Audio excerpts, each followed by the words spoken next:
بسم اللہ الرحمن الرحیم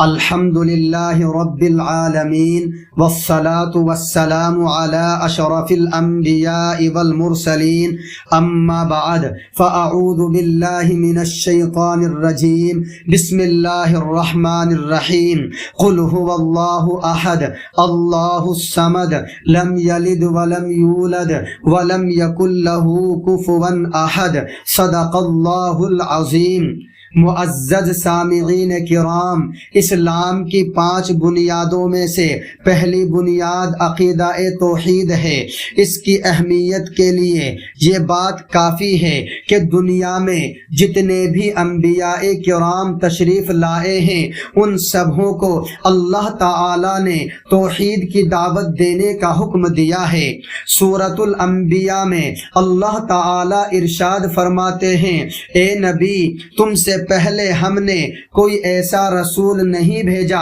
جس پر ہم نے یہ وحی نازل نہ کی ہو کہ میرے سوا کوئی معبود نہیں ہے، لہذا تم میری ہی عبادت کرو۔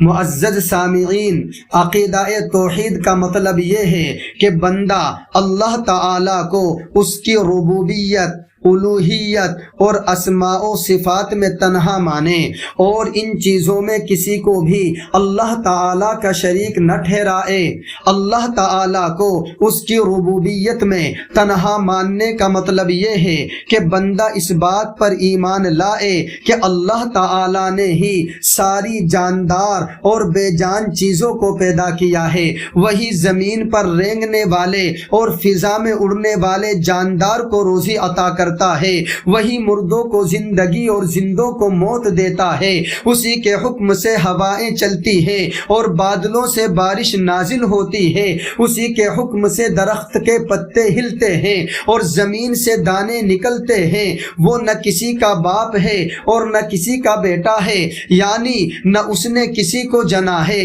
اور نہ ہی اس کو کسی نے جنا ہے۔ وہ ماں، باپ، بھائی، بہن، بیوی اور اولاد، ان تمام رشتوں سے بے نیاز ہے۔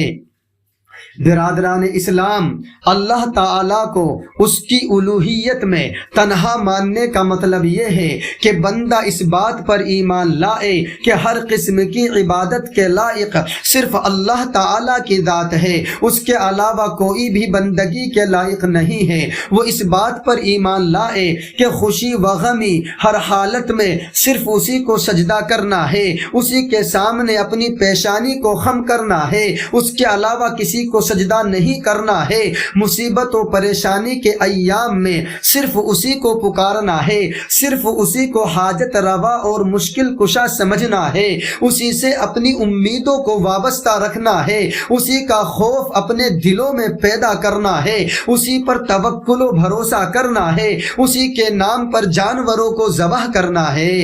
الغرض ہر طرح کی عبادت و بندگی کو صرف اللہ تعالیٰ کے لیے انجام دینا ہے۔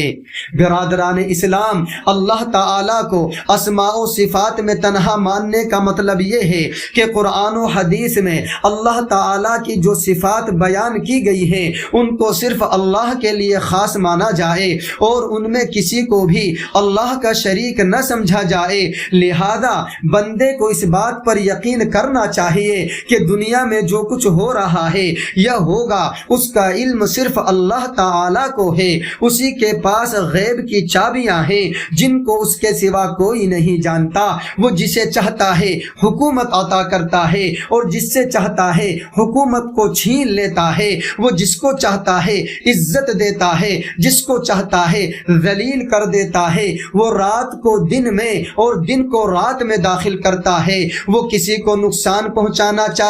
تو اس سے بچانے والا کوئی نہیں ہے اور کسی کو فائدہ پہنچانا چاہے تو اس کو روکنے والا کوئی نہیں ہے۔